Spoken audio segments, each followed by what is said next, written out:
We are in the National Gallery of Art in Washington, D.C., looking at the collection of 17th century Dutch and Flemish paintings.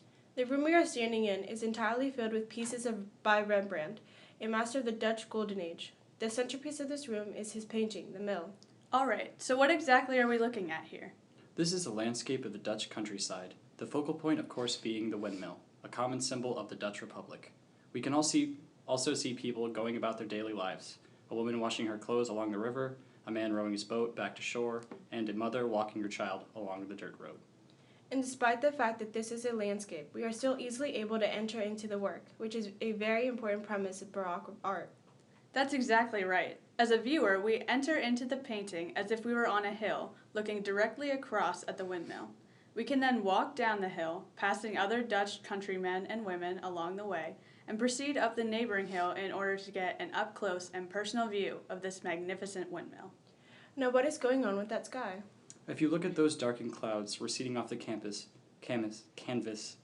you can imagine that there has just been a storm that has since dulled down. The windmill itself appears to be emerging from the cloudy darkness into the calm and serene countryside. The technique Rembrandt is using here, with the contrast of light and dark that creates this illusion of emergence, is called tenebrism. Caravaggio was the master and creator of this technique, which influenced many artists during this time period. After studying in Italy, Rembrandt adopted this technique and implemented it in many of his other paintings. One might even consider him a northern Caravaggisti. Okay, let's talk composition. What do we see here? The piece, of course, is asymmetrical. There is no reflection of subject matter on either half of the painting, but there is still a strong sense of balance. Yes, if you look roughly across his diagonal, you can see that Rembrandt is using the contrast of light and dark to balance his painting. The blue and white sky, as well as its reflection in the water, is beautifully contrasted by the darkness of the clouds and the earthy brown and green tones of the land. So why is Rembrandt painting this landscape? What's going on in Northern Europe during this time? Well, we are in the 17th century, more specifically 1645 to 1648. During the previous century, we experienced the Protestant Reformation, as well as the Council of Trent, which essentially forged the Counter-Reformation, or revamping of the Catholic Church. The concept of images became a huge point of contention between Catholics and Protestants. A major grievance against the Catholic Church was that in using these altarpieces, people were simply worshiping the images before them, rather than Christ or God himself.